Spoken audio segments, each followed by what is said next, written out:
ഹരിഃ ഹരിഃ മദീയഹൃദയാകാശേ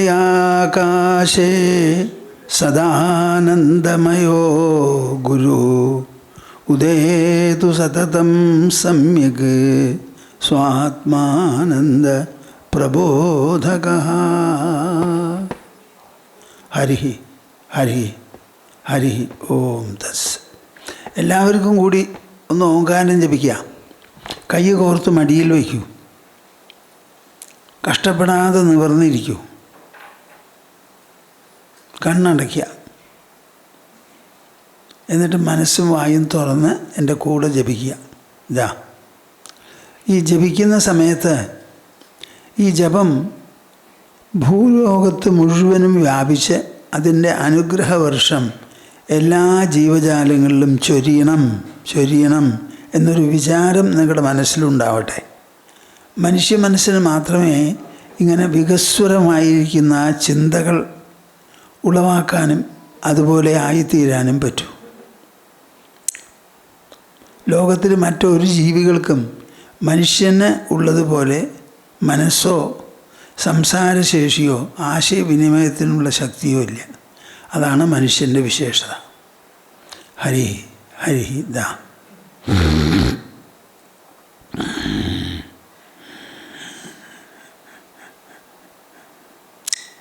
ഓ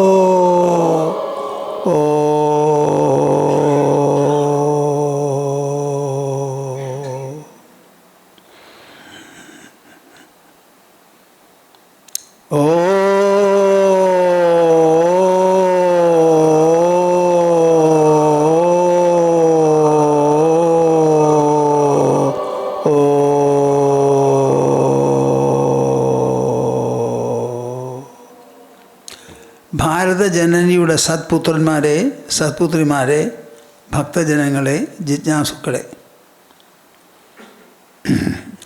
ഇന്ന് വളരെ പ്രധാനപ്പെട്ട ഒരു ആചരണ ദിവസമാണ് ശിവരാത്രി. നമ്മുടെ തട്ടകത്തിൽ 2 ശിവക്ഷേത്രങ്ങളുണ്ട്. അതിൽ ശങ്കരമംഗലം ശിവക്ഷേത്രം മുകളിലുള്ള ദേവീക്ഷേത്രത്തിൻ്റെ കീഴേടമാണ്. അവിടെ ഇന്ന് വളരെ വിശേഷമായി എല്ലാ ദിക്കിലും നിറച്ച് നെയ്വിളക്ക് വച്ച് ഭക്തജനങ്ങളെ എല്ലാവരും അവരവരുടെ വിളക്ക് കത്തിച്ച് ആ വിശേഷപ്പെട്ട പ്രകാശം ചൈതന്യം കണ്ട് ആനന്ദനിർഭരിതരാവാൻ പോവാണ്. അന്നേ ദിവസമാണ് നമ്മുടെ ഗുരുദേവിൻ്റെ ജന്മദിനവും. കഴിഞ്ഞ കുറച്ച് കൊല്ലങ്ങളായി, എത്ര കൊല്ലം എന്ന് എനിക്ക് ഓർമ്മയില്ല, നമ്മളും അതിവിടെ കുറേശ്ശെ ആചരിക്കാറുണ്ട്. ഇത്തവണ ആചരണത്തിനുള്ള ഒരു വിശേഷം എന്താണെന്ന് വെച്ചാൽ, നമ്മുടെ ഗുരുദേവ് വളരെ കാലമായി, അദ്ദേഹത്തിൻ്റെ ജീവിതകാലം മുഴുവനെന്ന് തന്നെ പറയാം, ദക്ഷിണഖണ്ഡത്തിൽ ആണ് കഴിച്ചു കൂട്ടിക്കൊണ്ടിരുന്നത്. അദ്ദേഹത്തിൻ്റെ ഗുരുദേവിൽ നിന്ന് ദീക്ഷ മേടിച്ചതിന് ശേഷം ജീവിതത്തിൽ വല്ലാത്ത ഒരു പരിവർത്തനം വന്നു. ആ പരിവർത്തനത്തിന് എല്ലാം ഓണം വരാനൊരു മൂലം എന്ന് പറയുമല്ലോ. ഒരു മൂലം എന്താണെന്ന് പറഞ്ഞാൽ, അദ്ദേഹം ഉദ്യോഗസ്ഥനായിരുന്നു, എൻജിനീയറായിരുന്നു. അപ്പോൾ കുറേശ്ശെ മാജിക്ക് കാണിക്കുമായിരുന്നു. കുറേശ്ശെ എല്ലാം നല്ല മാജിക്ക് കാണിക്കും. അപ്പോൾ മാജിക്കിൻ്റെ ചില വർത്തമാനങ്ങളൊക്കെ എന്നോട് സംസാരിക്കാറുണ്ട്. അപ്പോൾ ആ മാജിക്കിൻ്റെ ഭാഗമായി ഒരാളുടെ കൈ പിടിച്ച് മനസ്സിലുള്ള വിചാരം എന്താണെന്ന് പറയാറുണ്ടായിരുന്നു അദ്ദേഹം. തോട്ട് റീഡിങ് എന്നാണ് പറയുക, ചിന്ത പഠിച്ച് പറയുകയെന്ന്. അപ്പം മാജിക്ക് കാണിച്ചതിന് ശേഷം ആരെങ്കിലും അറിയണമെങ്കിൽ വരൂ, ഞാൻ നിങ്ങളുടെ മനസ്സ് പഠിച്ച് പറയാമെന്ന് പറഞ്ഞപ്പോൾ അദ്ദേഹത്തിനേക്കാൾ ചെറുപ്പമുള്ള ഒരാൾ, അദ്ദേഹം വാസ്തവത്തിൽ ഒരു സ്കൂൾ മാഷായിരുന്നു.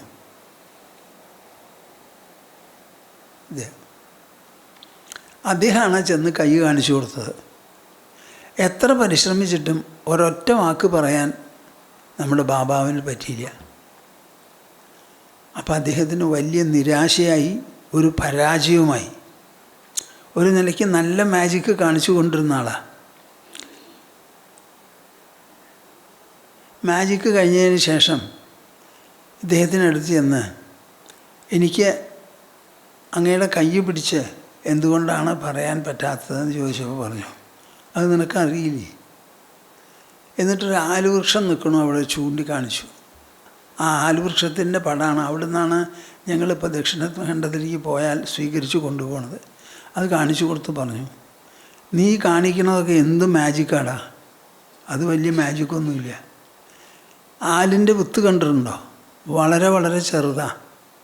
ആ ചെറിയ വിത്ത് കുത്തിയിട്ടിട്ട് ഇത്ര വലിയ ഒരു വൃക്ഷം അവിടെ പടർന്ന് പന്തലിച്ച് നിൽക്കണു. ഇതിൻ്റെ ഉള്ളിലത്തെ മാജിക്ക് എത്ര വിശേഷപ്പെട്ടതാണെന്നറിയാമോ?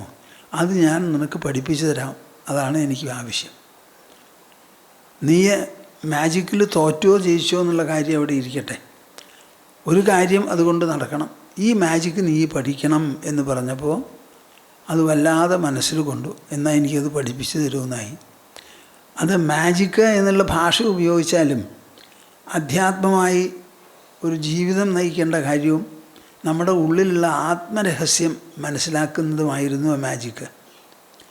അങ്ങനെ അദ്ദേഹം ഉടനെ ചെറുപ്പക്കാരനാണ്. അദ്ദേഹത്തെയും കൂട്ടിക്കൊണ്ട് ദക്ഷിണഖണ്ഡത്തിലേക്ക് പോയി. അവിടെ രാമകൃഷ്ണ പരമഹംസ ദേവർ തപസ് ചെയ്തുകൊണ്ട് കാലം കഴിച്ച സ്ഥലമാണല്ലോ അത്. ദക്ഷിണേശ്വരിലേക്ക് കൂട്ടിക്കൊണ്ടുപോയി. അവിടെ ഒരു പഴയ വീടുണ്ടായിരുന്നു. ആ വീടിൻ്റെ ഉള്ളിൽ ചെന്ന്, ഞാൻ നിനക്ക് ദീക്ഷ തരാമെന്ന് പറഞ്ഞു അദ്ദേഹം. അപ്പോൾ ദീക്ഷ എന്താണെന്നോ, എന്താ ദീക്ഷ ചെയ്താൽ ഉണ്ടാവുകയെന്നോ ഒന്നും ഒരു പക്ഷേ അദ്ദേഹത്തിന് അറിയുമായിരുന്നില്ല. അവിടെ ചെന്ന്, എൻ്റെ ഓർമ്മ ശരിയാണെങ്കിൽ രണ്ടാളും കൂടി അകത്ത് കിടന്നു, വാതിലടച്ചു. എന്നിട്ട് അവിടെ അവർ രണ്ടുപേരും കൂടി ഇരുന്നിട്ടാണ് ദീക്ഷ എന്ന് പറയുന്ന പ്രക്രിയ നടത്തിയത്. ഈ ദീക്ഷ ഞാനും കൊടുക്കുന്നുണ്ടല്ലോ. ഇപ്പോൾ എൻ്റെ ഗുരുദേവ് ശിഷ്യന്മാർക്ക് കൊടുത്തു, അദ്ദേഹത്തിൻ്റെ ഗുരു അദ്ദേഹത്തിൻ്റെ ശിഷ്യന്മാർക്ക് കൊടുത്തു, അദ്ദേഹത്തിൻ്റെ ഗുരു അദ്ദേഹത്തിൻ്റെ ശിഷ്യന്മാർക്ക് കൊടുത്തു.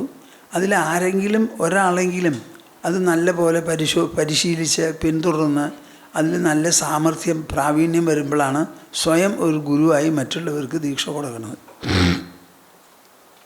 എന്നിട്ട് എന്തിനു പറയണേ, ദീക്ഷ കൊടുത്തിട്ട് എണീക്കണില്ല. ദീക്ഷ കിട്ടിയ ആൾ എണീക്കണില്ല. അദ്ദേഹം ആ വാതിലടച്ച് പോയി. എത്രാമത്തെ ദിവസം, പിറ്റേ ദിവസവും മറ്റും വന്നതാണ്. അതിൻ്റെ ഉള്ളിൽ വലിയ ഇടിയും മിന്നലും മഴയും ഒക്കെ ഉണ്ടായി എന്നാണ് ഓർമ്മേൻ്റെ. അത് കഴിഞ്ഞാട്ടാണ് എണീറ്റത്. നിങ്ങൾക്കിതിന്ന് എന്ത് മനസ്സിലാവുമോ എന്നുള്ളത് എനിക്കറിയില്ല. ദീക്ഷ എന്ന് പറയുന്ന രഹസ്യം ഇതാണ്. ഒരക്ഷരം, ചില ഗുരുസ്തോത്രങ്ങളൊക്കെ ഒരു പക്ഷേ ചൊല്ലുമായിരിക്കാം. അത് കഴിഞ്ഞാൽ മൗനത്തിലാണ് ഈ ദീക്ഷ നടക്കുന്നത്. ഗുരുവിൻ്റെ ഉള്ളിൽ നിന്ന് തൻ്റെ ഉള്ളിലുള്ള ആ ആത്മചൈതന്യം ശിഷ്യനെ പകർന്നു കൊടുക്കുന്നതാണ് ഈ ദീക്ഷ എന്ന് പറഞ്ഞാൽ. അത് പകർന്ന് വേണ്ടതുപോലെ സ്വീകരിച്ച് വളർത്തിയെടുക്കാൻ സാധിച്ചാൽ ആ ആൾ ഗുരുവിനെ പോലെയാവും, അല്ലെങ്കിൽ അതിന് മീതെയാവും. അങ്ങനെ അവിടെ വച്ചിട്ടാണ് അത്ര ദീക്ഷ മേടിച്ചത്. ദീക്ഷ മേടിച്ചെല്ലാം കഴിഞ്ഞ് ഈ ദീക്ഷ കൊടുത്ത ആൾ ചെറുപ്പമാണല്ലോ. അപ്പോൾ ചെറുപ്പ ആൾ ജ്യേഷ്ഠാന്ന് വിളിച്ച് പറഞ്ഞ് നമ്മുടെ ഗുരുവിനെ നമസ്കരിച്ചു. കേൾക്കുന്നുണ്ടോ നിങ്ങൾ? ഇല്ല. അപ്പോൾ ബാബ എന്ത് ചെയ്തു? വിട്ടില്ല. അദ്ദേഹത്തിന് ഒരു വല്ലാത്ത അസാമാന്യത ഉണ്ടായിരുന്നു. ധൈര്യവും എന്തിനോടും പെട്ടെന്ന് കീഴടങ്ങാത്തൊരു മനസ്ഥിതിയുമായിരുന്നു. അപ്പം അദ്ദേഹം പറഞ്ഞു, നിങ്ങളുടെ ശിഷ്യൻ ബ്രഹ്മജ്ഞാനിയാവട്ടെ എന്ന്. എന്താ പറഞ്ഞേ? നമസ്കരിച്ചത് ആരാ? ഗുരുവാണ്. പ്രായം ശിഷ്യനാണ് കൂടുതൽ, അതാണ് നമസ്കരിച്ചത്, ജ്യേഷ്ഠ എന്ന് വിളിച്ച്. അപ്പോൾ അനുഗ്രഹിച്ചത് നിൻ്റെ ശിഷ്യൻ ബ്രഹ്മജ്ഞാനിയാവട്ടെ എന്ന് പറഞ്ഞ് അനുഗ്രഹിച്ചു അത്രേ. ഇതിങ്ങനെ എൻ്റെ ബാബ എന്നോട് പറഞ്ഞത് ഞാൻ കേട്ടു. ആ കേട്ടത് എൻ്റെ മനസ്സിൽ വളരെയധികം വിപ്ലവാത്മകമായിരിക്കുന്ന പരിഷ്കാരങ്ങളോ അറിവോ വരുത്തി കാണണം. ആരാണ് ഗുരു? ആരാണ് ശിഷ്യൻ? എന്താണ് ദീക്ഷ? ദീക്ഷ കൊണ്ടുണ്ടാവാവുന്നത് എന്താണ്?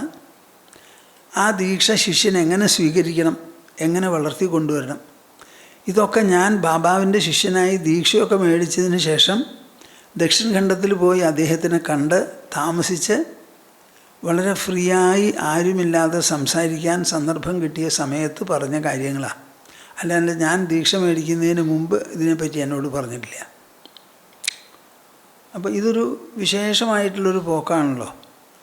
അപ്പോൾ ലോകത്തിൽ വെച്ച ഏറ്റവും വലിയ മാജിക്ക് ഈ ബ്രഹ്മാണ്ടം, ഈ ലോകം മുഴുവനും ഇങ്ങനെ നിലനിൽക്കണം എന്നുള്ളതാണ്. നിങ്ങൾ അല്പനേരം ഒന്ന് എൻ്റെ കൂടെ ആലോചിക്കുമോ? നമ്മൾ വലിയ ഫൗണ്ടേഷനൊക്കെ ഇട്ട് ഭൂമിയിൽ കെട്ടിടം കെട്ടിട്ടുണ്ട്. പക്ഷേ നമ്മൾ കെട്ടിടം കെട്ടുന്ന ഈ ഭൂമി ഉണ്ടല്ലോ, അത് 25,000 കിലോമീറ്റർ മണിക്കൂറിൽ സ്പീഡിൽ ചുറ്റിക്കൊണ്ടിരിക്കുക, സൂര്യനെ പ്രദക്ഷിണം വെച്ചുകൊണ്ടിരിക്കുക. അതിൻ്റെ മുകളിലാണ് നമ്മൾ ഈ ഫൗണ്ടേഷൻ ഇട്ടിരിക്കുന്നത്. അപ്പം നമ്മുടെ ഫൗണ്ടേഷൻ ഇട്ട ഭൂമി അടക്കം ഭ്രമണം ചെയ്തുകൊണ്ടിരിക്കുകയാണ്. അങ്ങനെ സർവ്വഗോളങ്ങളും ഭ്രമണം ചെയ്യണു. ഓരോന്നും ഭ്രമണം ചെയ്യുന്നതിൽ അതിൻ്റെ ഭ്രമണപഥമുണ്ട്, അത് വിട്ട് അവർ തെറ്റിപ്പോവില്ല, ഇങ്ങനെ ചുറ്റിക്കൊണ്ടിരിക്കും. ഭൂമി അങ്ങനെ ഒരു പ്രദക്ഷിണം വയ്ക്കുമ്പോഴാണ് നമുക്ക് ഒരു കൊല്ലമാവണത്. സൂര്യനും പ്രദക്ഷിണം വയ്ക്കണു, ചന്ദ്രനും പ്രദക്ഷിണം വയ്ക്കണു, ശുക്രനും പ്രദക്ഷിണം വയ്ക്കണു, അശ്വതി, ഭരണി, കാർത്തിക, രോഹിണി, തിരുവാതിര, മകേരം സർവ്വ നക്ഷത്രങ്ങളും പ്രദക്ഷിണം വെച്ചുകൊണ്ടിരിക്കുക.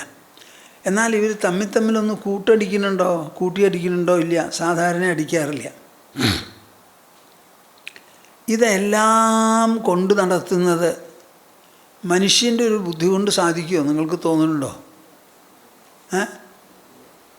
അപ്പോൾ ഇതിൻ്റെ പിന്നിലുള്ള വല്ലാത്ത ഒരു വൈഭവം, ആ വൈഭവത്തിൻ്റെ പ്രകടനങ്ങളാണ് ഈ വിത്തിൽ നിന്ന് ഈ ആലുവൃക്ഷം വരണതും പലതരത്തിൽ. ലോകത്തിൽ വെച്ച് ഏറ്റവും 275 അടി പൊക്കം വരുന്ന ഒരു വൃക്ഷമുണ്ട്. 275 അടി പൊക്കമാണത്രത്. ആ വൃക്ഷങ്ങൾ ഒന്നിച്ചിങ്ങനെ കൂട്ടായിട്ടേ വളരുള്ളൂ എന്ന്. വളർന്നിട്ട് അതിൻ്റെ വേരുണ്ടല്ലോ, ഒന്നിൻ്റെ വേര് ഇങ്ങടും ഒന്നിൻ്റെ വേര് ഇങ്ങടും പോയി ആ വേരുകൾ തമ്മിൽ കൂട്ടിപ്പിണഞ്ഞ് വലിയ ഒരു കോൺക്രീറ്റ് ബെൽറ്റ് ഇട്ട മാതിരി ആ വൃക്ഷങ്ങൾ തമ്മിൽ ഒട്ടാകെ കൂട്ടിക്കെട്ടി അവ നിലനിൽക്കുകയാണത്രേ. അതെന്താ ഒരു വിശേഷപ്പെട്ട കാര്യമല്ലേ? വൃക്ഷങ്ങൾ ഇത്ര വലിയ വൃക്ഷം 10 അടിക്ക് താഴെ അതിൻ്റെ വേര് പോവുള്ളൂ. അപ്പോൾ 10 അടി താഴ്ച കൊണ്ട് 275 അടി പൊക്കം വരുന്നൊരു വൃക്ഷത്തിനെ താങ്ങി നിർത്താൻ പറ്റില്ല എന്നുള്ളത് നമുക്കറിയാമല്ലോ. പക്ഷേ താങ്ങി നിർത്താൻ അവർക്ക് സാധിക്കുന്നത് എല്ലാ വേരുകളും കൂട്ടിപ്പിടിച്ച് ഒന്നായിട്ട് നിൽക്കുമ്പോഴാണ്.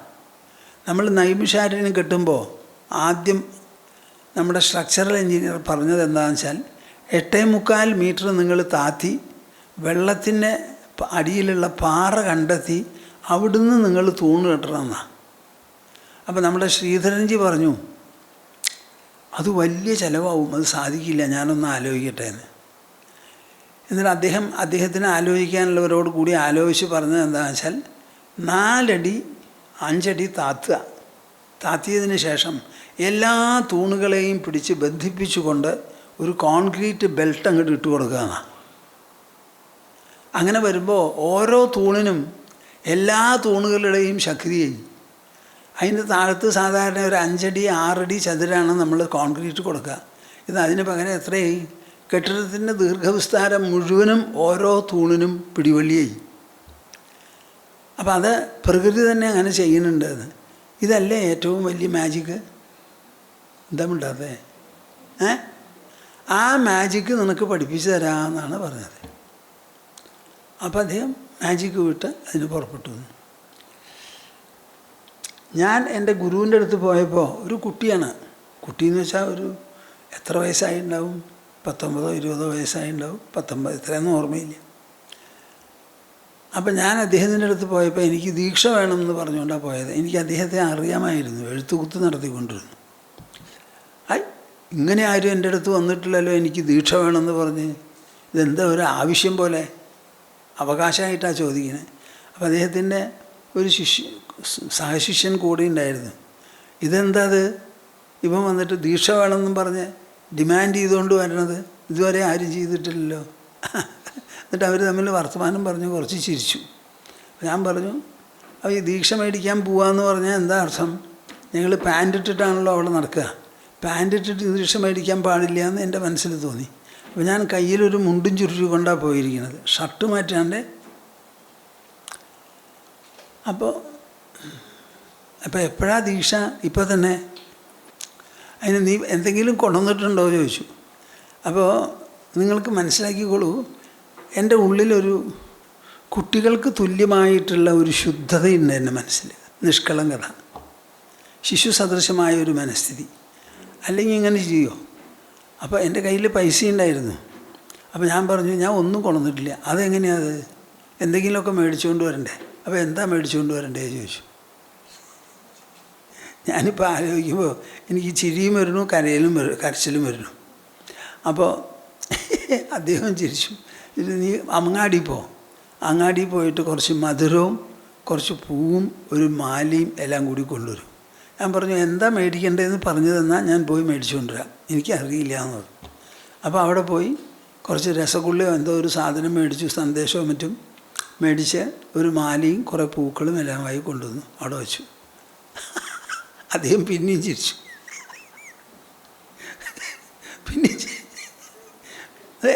ഇതെന്താ എൻ്റെ മുമ്പിൽ വെച്ചിരിക്കുന്നത്? പിന്നെ ഞാൻ എന്താ വേണ്ടതെന്ന് വെച്ചാൽ അത് ചെയ്യാം. അപ്പോൾ ആ പൂവെടുത്ത് എൻ്റെ കാലിലിടുമെന്ന് പറഞ്ഞു. പൂവെടുത്ത് കാലിലിട്ടു. പിന്നെ ഞാൻ ഒന്നും ചെയ്യണില്ല, ആ മാലയെടുത്ത് കഴുത്തിലിടുമെന്ന് പറഞ്ഞു. ആ മാലയെടുത്ത് കഴുത്തിലിട്ടു. മധുരപലഹാരം കൊണ്ടുപോയത് അവിടെ വെച്ചു. എന്നിട്ട് നമസ്കരിച്ചു. അദ്ദേഹം അവിടെ തേടിയിട്ട് ദീക്ഷ തന്നു. പക്ഷേ എനിക്ക് ദീക്ഷ തരുന്ന സമയത്ത് അദ്ദേഹം ഇരുന്നു കൊണ്ടല്ല ദീക്ഷ തന്നെ, തലകുത്തി നിന്നുകൊണ്ടാണ്, ശീർഷാസനത്തിൽ.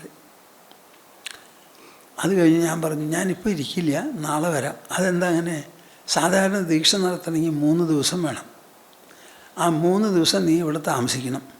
നിങ്ങൾക്കത് മുഴുവൻ പറഞ്ഞാൽ മനസ്സിലാവില്ല. ഞാൻ ഈ കേരളത്തിൽ ജനിച്ചു വളർന്ന ഒരു ബ്രാഹ്മണ യുവാവാണ്. അപ്പം നമ്മുടെ ഈ സമ്പ്രദായങ്ങളും ആചാരങ്ങളും ഒന്നും അവിടെ ഉള്ളതോടുകൂടി പൊരുത്തപ്പെടുന്നതല്ല. അങ്ങനെ വേറൊരു സ്ഥലത്ത് പോയി പെട്ടെന്ന് എനിക്ക് താമസിക്കാനും പറ്റില്ല.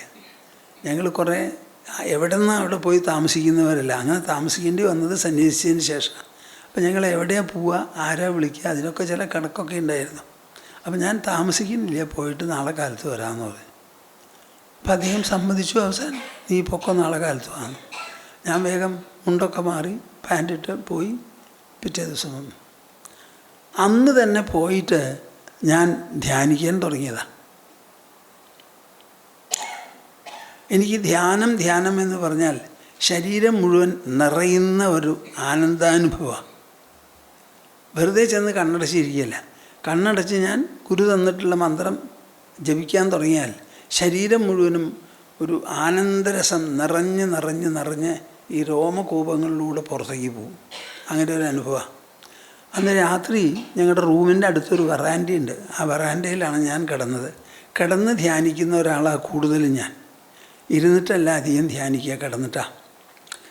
അപ്പോൾ അന്ന് ഒരു 3-4 മണിക്കൂർ നേരം ഈ ധ്യാനത്തിൽ മഗ്നതയിൽ ഇരുന്നിട്ടാണ് എണീറ്റ് പിന്നെ കിടന്നത്. അപ്പോൾ ദീക്ഷ എന്ന് പറഞ്ഞാൽ എന്താ, അതിൽ നിന്ന് നമുക്ക് സാധാരണ കിട്ടാനുള്ളത് എന്താണെന്ന് എനിക്ക് അന്ന് മനസ്സിലായി. പുറമേ ഉള്ള ഒരു സാധനമല്ല കിട്ടാനുള്ളത്, ഉള്ളിലുള്ളതാണ് കിട്ടാനുള്ളത്. ഇപ്പം ഞാൻ കണ്ണടച്ച് ഇരിക്കുമ്പോൾ എനിക്ക് പുറമേയുള്ള ലോകവുമായി ഒരു സമ്പർക്കവും ഇല്ലല്ലോ. ആ സമ്പർക്കവും ഇല്ലാത്തപ്പോൾ പിന്നെ ഉണ്ടാവുന്ന അനുഭവം എവിടുന്നാണ് ഉണ്ടാവണേ? ഉള്ളിൽ നിന്നാണ്. ഓഹോ, നമ്മുടെ ശരീരത്തിൻ്റെ ഉള്ളിൽ നാം അറിയാതെ ഇത്ര വലിയ മഹത്വമുള്ള എന്തോ ഒരു സാന്നിധ്യം, എന്തോ ഒന്നുണ്ടല്ലോ എന്ന് അന്ന് മുതൽക്ക് എനിക്ക് തോന്നി തുടങ്ങിയതാണ്. എൻ്റെ ധ്യാനമാണ് എൻ്റെ ജീവിതത്തിൽ പ്രതിദിനം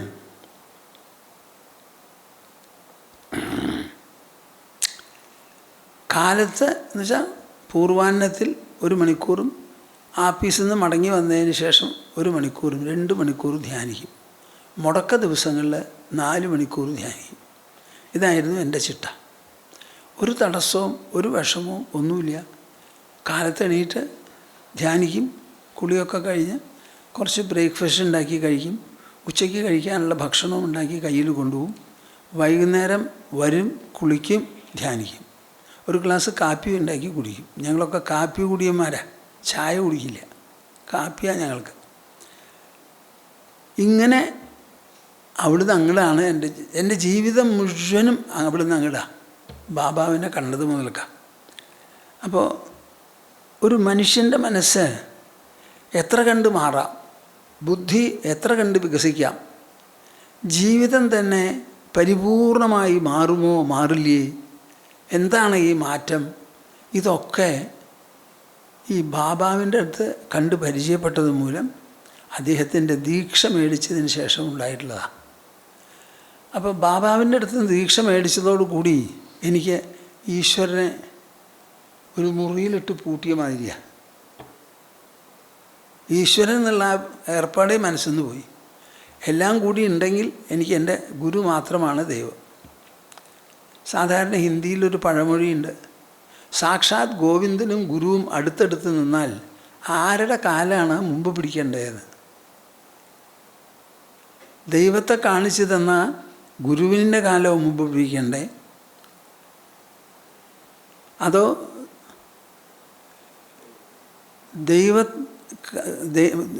കാണിച്ചു തന്ന ദൈവത്തിൻ്റെ കാലാണോ മുമ്പ് പിടിക്കേണ്ടതെന്ന് അറിയില്ല എന്ന്. ആരാ മേലെയെന്ന്, രണ്ടും ഒരുപോലെയാണ്. സാധാരണ നമ്മൾ ദൈവത്തെ ഭജിക്കുന്നു, സ്തുതിക്കുന്നു, ആരാധിക്കുന്നു, പല വിധത്തിലുള്ള വഴിപാടുകളൊക്കെ നടത്തുന്നു. ഇതൊക്കെ നമ്മൾ ചെയ്യണു എന്നല്ലാതെ അവിടുന്ന് ഒരു വാക്കോ ഒരു കാഴ്ചയോ പുറത്തുണ്ടാവില്ല. ഇപ്പം നിങ്ങൾ ശബരിമലയ്ക്ക് പോയി, ഗുരുവായൂർക്ക് പോയി, അവിടെ ചെന്ന് നിന്നു തൊഴുമ്പോൾ കണ്ണടക്കുകയാണ് ചെയ്യുക. കണ്ണടച്ചാൽ കാണാൻ പറ്റില്ലല്ലോ. അപ്പോൾ പിന്നെ നിങ്ങളെ ആരെയാ തൊഴണേ? നമ്മൾ പോയി ആരെ തൊഴണോ ആ ആൾക്ക് നമ്മൾ പോയ വർത്തമാനം അറിയോ? എന്താ മിണ്ടാത്തേ? ആ കല്ലിനെ അറിയടോ? എത്രയോ നൈവേദ്യങ്ങൾ കൊടുക്കണു, ഒരു വറ്റെടുത്ത് ഉണ്ണുണ്ടാ. അപ്പോൾ നമ്മൾ ഈ ചെയ്യണതൊക്കെ ആർക്കാ? അപ്പോൾ എത്ര ചെയ്താലും മറുഭാഗത്തുനിന്ന് ഒരു മറുപടി നമുക്ക് കിട്ടില്ല. നമ്മൾ കൊടുത്തത് മേടിച്ചു എന്ന് വരെ അറിയില്ല. ഈ ഒരു പ്രതിസന്ധി ഒരിക്കലും ദൈവഭക്തിയിൽ വിട്ടുപോകില്ല. നേരെ മറിച്ച് ഒരു ഗുരുവിൻ്റെ അടുത്ത് പോയാൽ വാ എന്ന് പറയും, നമസ്കരിച്ചാൽ തലയിൽ തൊടുക, മേത്തോട്ട് തലോട് എന്തെങ്കിലുമൊക്കെ ചെയ്യും, ചോദിച്ചതിന് മറുപടി പറയും. അങ്ങനെ ഈ സാധന തുടങ്ങിയപ്പോൾ ഞാൻ ദക്ഷിണ ഖണ്ഡത്തിൽ പോയി ചുരുങ്ങിയത് 2-3 ദിവസം താമസിക്കും. ഒരു ദിവസം ലീവ് എടുക്കും, വെള്ളിയാഴ്ച പോവും. അപ്പോൾ വെള്ളിയാഴ്ച രാത്രിയും ശനി ഞായറും കഴിഞ്ഞ് ഞായറാഴ്ച രാത്രി ആകുമ്പോഴേക്കും മടങ്ങി വരും. അപൂർവം, എനിക്ക് ഓർമ്മയില്ല. അപ്പോൾ എങ്ങനെയാണ് പറയുക, 5 ദിവസമോ 6 ദിവസമൊക്കെ താമസിച്ചിട്ടുണ്ടോ എന്ന് എനിക്കിപ്പോൾ ഓർമ്മയില്ല. അപ്പോൾ അദ്ദേഹത്തിൻ്റെ അടുത്ത് പോകുമ്പോൾ തന്നെ ഞാൻ മാത്രമേ ഉണ്ടാവുള്ളൂ, വേറെ ആരും ഉണ്ടാവില്ല. അപ്പോൾ ഞങ്ങൾ ഒന്നിച്ചിരുന്ന് സംസാരിക്കുക. അദ്ദേഹം നിലത്താണ് കിടന്നുകൊണ്ടിരുന്നത്.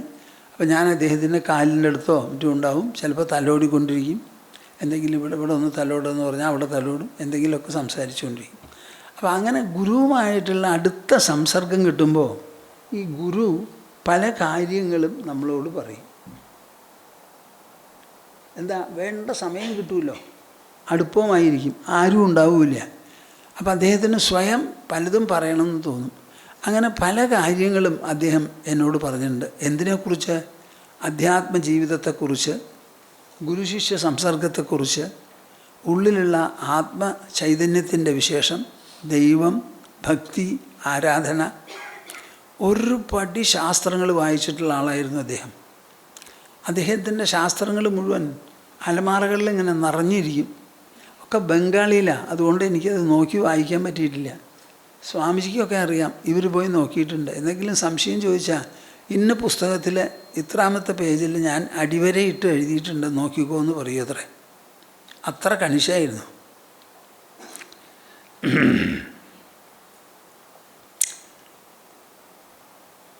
അപ്പം ഞാൻ ഒരു ദിവസം അവിടെ പോയി താമസിക്കുന്ന സമയത്ത്, അവർ ബംഗാളികളാണല്ലോ, നമ്മുടെ ജീവിത രീതിയൊക്കെ മാറ്റാണ്. ആരോടും വീട്ടിൽ സംസാരിക്കാനും പറ്റില്ല. എന്താണെന്ന് വെച്ചാൽ ബംഗാളിയിൽ വേണമല്ലോ സംസാരിക്കാൻ, എനിക്കത് പറ്റില്ലല്ലോ. അപ്പോൾ അവിടെ കൂടെയുള്ളവരോട് ആരും സംസാരിക്കാൻ എനിക്ക് സാധിക്കില്ല. അപ്പോൾ ഞാൻ അവിടെ ഒരു പമ്പ് കണ്ടു. ഈ നിലത്തുനിന്ന് വെള്ളം അടിക്കണ ഒരു പമ്പ്, ഹാൻഡ് പമ്പ് ഉണ്ട്, ഇങ്ങനെ അമർത്തി അടിക്കണം. നിങ്ങളാരെങ്കിലും കണ്ടിട്ടുണ്ടോ? ആ പമ്പ് പോയി കുറേ അടിച്ച് അവിടെ ഉണ്ടായിരുന്ന പാത്രം നിറച്ചു. അപ്പോൾ അദ്ദേഹം മുറിയിൽ നിന്ന് പുറത്ത് വരാൻ്റെക്ക് വന്നു. നോക്കി, ഗുരുസേവ കൊരോ എന്ന് പറഞ്ഞു. ഗുരുസേവ ചെയ്യ്. ഓഹോ, ഞാൻ ഈ വെള്ളമടിച്ചതൊരു ഗുരുസേവയാണല്ലേ? ഇങ്ങനെയാ, ഞാനൊരു തമാശയ്ക്കാണ് വെള്ളമടിച്ചത്. അപ്പോൾ വെള്ളമടിച്ച് പാത്രം നിറച്ചപ്പോൾ ഇതൊരു സേവയാണെന്ന് പറഞ്ഞു. അപ്പോൾ ഗുരുവിനെ സേവിക്കുക എന്ന് പറഞ്ഞാൽ എന്താ? ഞാൻ വെള്ളമടിച്ചതൊരു ഗുരുസേവയാണെന്ന് പറഞ്ഞപ്പോൾ എനിക്കതിൽ വളരെയധികം അർത്ഥവും ആഴവും വിസ്താരമൊക്കെ ഞാൻ കണ്ടു. എൻ്റെ ഗുരുദേവനുമായി ഉണ്ടായ സംസർഗത്തിൻ്റെ ഒരു ഭാഗം ഞാൻ നിങ്ങളോട് പറയുകയാണ്. ഒരു ദിവസം അദ്ദേഹം എങ്ങടോ ഒരു സ്ഥലത്തേക്ക് പോകാനായിട്ട് മുണ്ട് മാറിക്കൊണ്ടിരിക്കുക. അപ്പോൾ മുണ്ട് മാറി, ഇതുമാതിരിയല്ല അവരുടെ മുണ്ടുടുപ്പ് ഇത് നീർത്തിയിട്ട് മുഴുവനും ചുറ്റിക്കെട്ടുന്ന ഒരു സമ്പ്രദായം. നമ്മളിപ്പോൾ ഡബിൾ മടക്കിയിട്ടല്ലേ ഉടുക്കണത്, അവർ മുഴുവനും നീർത്തിയിട്ടാണ് ഉടുക്കുക. അപ്പോൾ നിങ്ങളുടെ സാരി ഒതുക്കുന്ന മാതിരി ചില ഒതുക്കലൊക്കെ ഉണ്ട്, അതിന് നിറഞ്ഞ് ഉടിച്ച് വയ്ക്കുന്നതൊക്കെ. അപ്പോൾ അതിന് ഇത്തിരി സമയമെടുക്കും. അപ്പോൾ ഞാൻ ചോദിച്ചു, ഒരു ജ്ഞാനി അങ്ങേ അറ്റത്തെ സ്ഥാനത്തെത്തിയാൽ എന്തായിരിക്കും അത് എന്ന് ചോദിച്ചു. അപ്പോൾ ചോദിച്ചപ്പോൾ അദ്ദേഹം പറഞ്ഞത്, നോക്ക്, ഈ മേപ്പനെ തീ പിടിച്ചാലും അദ്ദേഹത്തിന് ഒരു കുലുക്കം ഉണ്ടാവില്ല എന്ന് പറഞ്ഞു.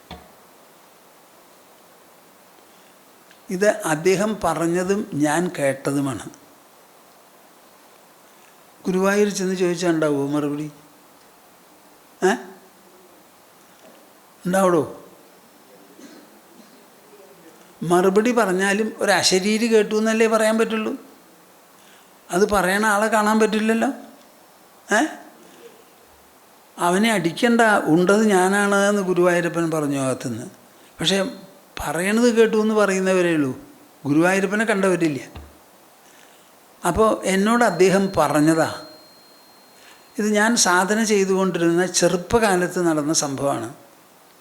അപ്പോൾ ആ ഒരൊറ്റ വാക്കുണ്ടല്ലോ, അതെനിക്ക് വളരെയധികം വെളിച്ചവും ലക്ഷ്യവും നൽകി. വളരെയധികം ലക്ഷ്യം നൽകി.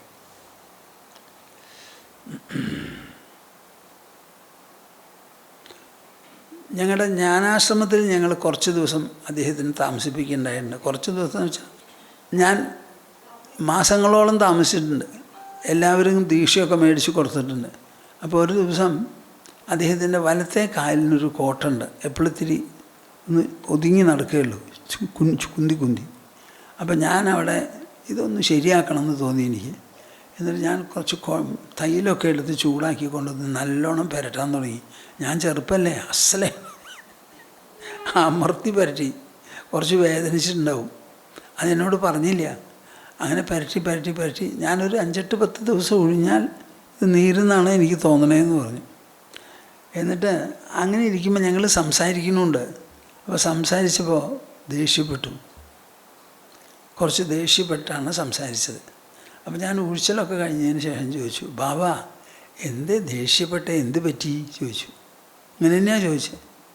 അപ്പോൾ ഒരു ചിരിച്ചു. നീ തലോടി ആയി. Doctor's treatment is very good, but the child did not survive. വൈദ്യൻ അസലായിട്ട് ചികിത്സിച്ചു, പക്ഷേ കുട്ടി രക്ഷപ്പെട്ടില്ല എന്ന് പറയുന്ന പോലെ നീ തലോടി എനിക്ക് വേദനിക്കാൻ തുടങ്ങി. അപ്പോൾ ആ വേദനയുടെ ഉള്ളിൽ ഞാൻ ദേഷ്യപ്പെട്ടതാന്ന് പറഞ്ഞു. ഈ ഒരൊറ്റ സംഭവം ഉണ്ടല്ലോ എൻ്റെ ജീവിതത്തിൽ എന്നെ പഠിപ്പിച്ചത് എത്രയാണെന്ന് പറയാൻ പറ്റില്ല. ഇപ്പോഴും അത് എന്നെ പഠിപ്പിച്ചുകൊണ്ടിരിക്കുക. അപ്പോൾ എൻ്റെ ആവശ്യം എന്തായിരുന്നു എന്ന് വെച്ചാൽ ഭഗവാനെ കാണുന്നത്, അല്ലെങ്കിൽ നിങ്ങളുടെ ഭാഷയിൽ ഭഗവാൻ, ഞങ്ങൾക്ക് ഇപ്പോൾ ഒരാളൊരു ജ്ഞാനം കിട്ടുക എന്ന് പറയും. അപ്പോൾ ആ ജ്ഞാനം നമ്മളാരും ഭഗവാനാവാൻ പോണില്ല. ഭഗവാനെ അറിഞ്ഞു വാഴുമ്പോൾ ആ ഭഗവാനെ അറിഞ്ഞവൻ ലോകത്തിൽ എങ്ങനെയാണ് ഇരിക്കുക എന്നാണ് അറിയേണ്ടത്. നമ്മൾ ഭഗവാനാവാൻ പോണില്ല, പക്ഷെ ഭഗവാനെ അറിഞ്ഞ ആ ഭഗവത് ജ്ഞാനത്തോടു കൂടി കഴിയുന്നവരാണ്. അപ്പോൾ എങ്ങനെയാണ് ഒരു ഭഗവത് ജ്ഞാനം ഉണ്ടായ ആൾ ജീവിക്കുക, ഇരിക്കുക എന്നാണ് എനിക്കറിയേണ്ടത്. അപ്പോൾ ആ അറിവ് ഈ ബാബാവിനെ നോക്കി എനിക്ക് പൂർണ്ണമായിട്ട് മനസ്സിലായിട്ടുണ്ട്. എൻ്റെ കയ്യിലുള്ള ഒരു ശക്തി അല്ലെങ്കിൽ എൻ്റെ കയ്യിലുള്ള ഒരു വിശേഷം, അതിനെന്താ ഞാൻ പറയുക,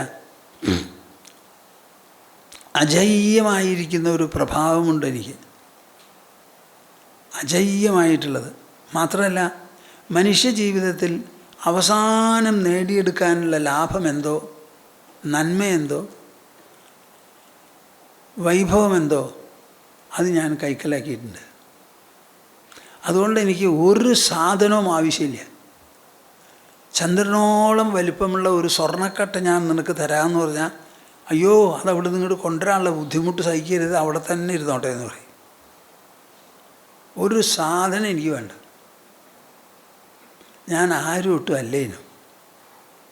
ഇംഗ്ലീഷിൽ പറയുകയാണെങ്കിൽ I am nothing, I want nothing. ഇതാണ് എൻ്റെ മുദ്രാവാക്യം. അപ്പോൾ ഇങ്ങനെ ഒരു നില കൈവരണം പറയണം എന്നുണ്ടെങ്കിൽ ആ മനുഷ്യന് എല്ലാം കിട്ടിയാലേ ഇത് പറയാൻ പറ്റുള്ളൂ. അപ്പോൾ ആ എല്ലാം കിട്ടുക എന്ന് പറഞ്ഞാൽ ആ നില എന്താ, ആ ആളെ എങ്ങനെ ഇരിക്കും, അതാണ് എനിക്ക് എൻ്റെ ഗുരുദേവനിൽ നിന്ന് മനസ്സിലായിട്ടുള്ളത്. ആ മനസ്സിലായതിൻ്റെ നേരിട്ട് കണ്ട് മനസ്സിലായി സംസർഗം നടത്തി ഒരു തവണ 2 തവണ, 1 മാസം 2 മാസമല്ല, കൊല്ലങ്ങളോളം അങ്ങനെ കണ്ടിട്ടുള്ള ആ ഒരു വിശേഷമുണ്ടല്ലോ, ഒരു സ്വന്തമായിട്ടുള്ളൊരു അനുഭവം. ആ അനുഭവമാണ് എനിക്ക് എൻ്റെ ഗുരുവിൽ നിന്ന് കിട്ടിയിട്ടുള്ളത്. വളരെ വിശേഷപ്പെട്ടൊരു അനുഭവം. അദ്ദേഹത്തിൻ്റെ ജീവിതത്തിൽ എന്തെങ്കിലും കാര്യങ്ങൾ എനിക്ക് അറിയണമെന്ന് തോന്നിയാൽ ഞാൻ ചോദിച്ചാൽ ഒരു മടിയുമില്ലാതെ, ഒരു ഒളിച്ചുവെപ്പും ഇല്ലാതെ എല്ലാം പറഞ്ഞ് മനസ്സിലാക്കി തരും. ഞാൻ ജനിച്ചത് അച്ഛനമ്മമാർക്ക് കുഞ്ഞായിട്ടാണ്, അറിയില്ല. അമ്മ വന്ന് പറയുമ്പോഴല്ലേ അറിയുള്ളൂ ഞാൻ നിൻ്റെ അമ്മയാണ്, ഇതെൻ്റെ അച്ഛനാണ്, നിൻ്റെ അച്ഛനാണെന്ന്. അപ്പം ഞാൻ ജനിച്ചത് അച്ഛനമ്മമാരിൽ നിന്നാണെന്ന് പറയണു, എനിക്കറിയില്ല.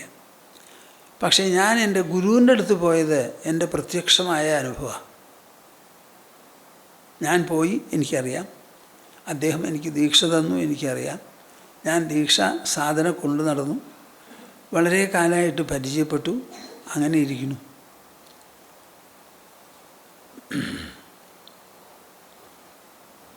ഞാൻ അദ്ദേഹത്തിനോട് അവസാനം ചോദിച്ച ചോദ്യം എന്താണെന്ന് വെച്ചാൽ, ബാബ എന്നോടൊരു കാര്യം പറയണം. അങ്ങയുടെ ശരീരം വീണാൽ പ്രത്യേകമായിട്ട് ഞാൻ എന്തെങ്കിലും ചെയ്യണം എന്നൊരു അഭിപ്രായമോ ഉദ്ദേശമോ അങ്ങേക്കുണ്ടെങ്കിൽ എന്നോട് പറയണം. അപ്പോൾ അദ്ദേഹം ചില ശാസ്ത്രങ്ങളൊക്കെ പറഞ്ഞ് ശരീരത്തിൻ്റെ വീഴൽ, വിവേക ചൂടാമണി എന്നൊരു ശ്ലോകമാണ് പറഞ്ഞത്, കുല്യായാമധനദ്യാം വാ ശിവക്ഷേത്രേപി ചത്വരേ പർണം പതതി ചേത്തേന തരോഹ് കിംനു ശുഭാശുഭം. ഒരു മരത്തുനിന്ന് ഒരു ഇല വീഴുന്നുണ്ട്. ആ ഇല ചളിയുടെ മുകളിൽ വീണാലെന്താ, കൂട്ടുപാതയിൽ വീണാലെന്താ, ശിവക്ഷേത്രത്തിൽ വീണാലെന്താ, എവിടെ വീണാലും ആ മരത്തിന് വല്ല പുണ്യപാപങ്ങളുണ്ടോ എന്ന് ചോദിച്ചു. അത് എനിക്കും അറിയാം, ഞാൻ വായിച്ചിട്ടുണ്ട് ബാബ. ഇങ്ങനെ തിരിഞ്ഞും മറിഞ്ഞും കുസൃതിയൊന്നും പറയണ്ട, അങ്ങയുടെ മനസ്സിലുള്ളത് എന്തെങ്കിലും ഉണ്ടെങ്കിൽ തുറന്നു പറയൂ. എന്താണെന്ന് വെച്ചാൽ ഞാൻ താമസിക്കുന്നത് കേരളത്തിലാണ്. അങ്ങയുടെ ശരീരം ഇവിടെ വീണാൽ എനിക്ക് പറന്ന് ഇവിടെ എത്താൻ പറ്റില്ല, ശരീരം വെച്ചുകൊണ്ടിരിക്കാനും പറ്റില്ല, ഇന്നത്തെ സൗകര്യങ്ങളൊന്നും അന്നില്ല. അപ്പോൾ എന്താ ഞാൻ വേണ്ടതെന്ന് അറിഞ്ഞാൽ അതനുസരിച്ച് മുൻകൂട്ടി ചില നടപടിയെടുക്കാനാണെന്ന് പറഞ്ഞു. അപ്പോൾ അദ്ദേഹം ഇന്നത് ചെയ്തോളൂ വേണമെന്നുണ്ടെങ്കിൽ എന്ന് പറഞ്ഞു. അപ്പം ഞാൻ ജംഷഡ്പൂരിലുള്ളവരെയാണ് ചുമതലപ്പെടുത്തിയത്. അദ്ദേഹം എങ്ങാനും ശരീരം വീണുപോയി വർത്തമാനം അറിഞ്ഞാൽ ഉടനെ നിങ്ങൾ വേഗം അവിടെ ചെന്ന് അവിടുന്ന് അങ്ങനെയുള്ള ചടങ്ങുകളെന്തോ ആ ചടങ്ങുകൾക്ക് വേണ്ട സഹായം എന്നെ പ്രതിനിധാനം ചെയ്തുകൊണ്ട് നിങ്ങൾ ചെയ്യണം എന്നാണ് പറഞ്ഞത്. അപ്പോൾ ഞാൻ അദ്ദേഹത്തോട് ചോദിച്ചപ്പോൾ ആദ്യം പറയാൻ കൂട്ടാക്കിയില്ല, വലിയ വർത്തമാനമൊക്കെ പറഞ്ഞു. അപ്പോൾ ഞാൻ പറഞ്ഞു, അങ്ങനെ പറഞ്ഞാൽ പറ്റില്ല, ശരിക്കും എന്നോട് വായ തുറന്ന് പറയൂ, ഇന്നതാണ് ഞാൻ മനസ്സിൽ ഉദ്ദേശം ഉണ്ടെങ്കിൽ, അല്ലെങ്കിൽ ഒരു ഉദ്ദേശവും ഇല്ല എന്ന് പറഞ്ഞേക്കുമെന്ന്. ഇങ്ങനെയൊക്കെ പറയാൻ എനിക്ക് സാധിച്ചിട്ടുണ്ട്. അത് പറയാൻ തക്ക ഒരു നിഷ്കളങ്കത എൻ്റെ മനസ്സിലുണ്ട്.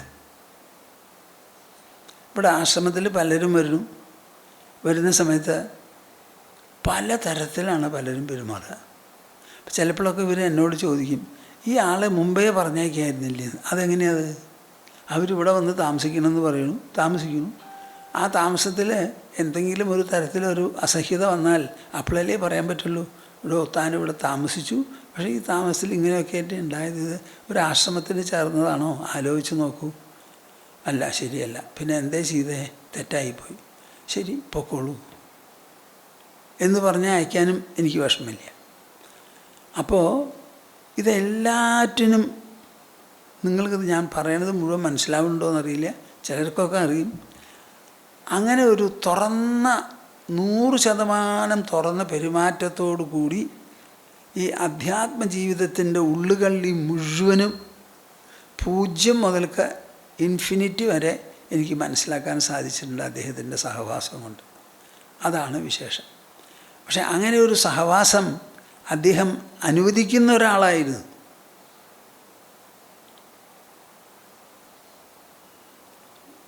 എല്ലാവരും അങ്ങനെ അനുവദിച്ചോളണമെന്നില്ലല്ലോ. അതിനെല്ലാം വളരെ സഹായമായിട്ട് നല്ലതുപോലെ ചെയ്ത് അസലായിട്ട്. അപ്പോൾ ബാബാവിനെ പറ്റി എന്തെങ്കിലും സംസാരിക്കണമെന്ന് പറഞ്ഞപ്പോൾ എൻ്റെ മനസ്സിൽ തോന്നിയത് ഇതാണ്. ഇനിയും ചില കാര്യങ്ങളൊക്കെ പറയാം, ഇപ്പം നേരായി എന്ന് പറയുന്നുണ്ടല്ലോ, അതുകൊണ്ട് ഞാൻ തൽക്കാലം നിർത്തുക.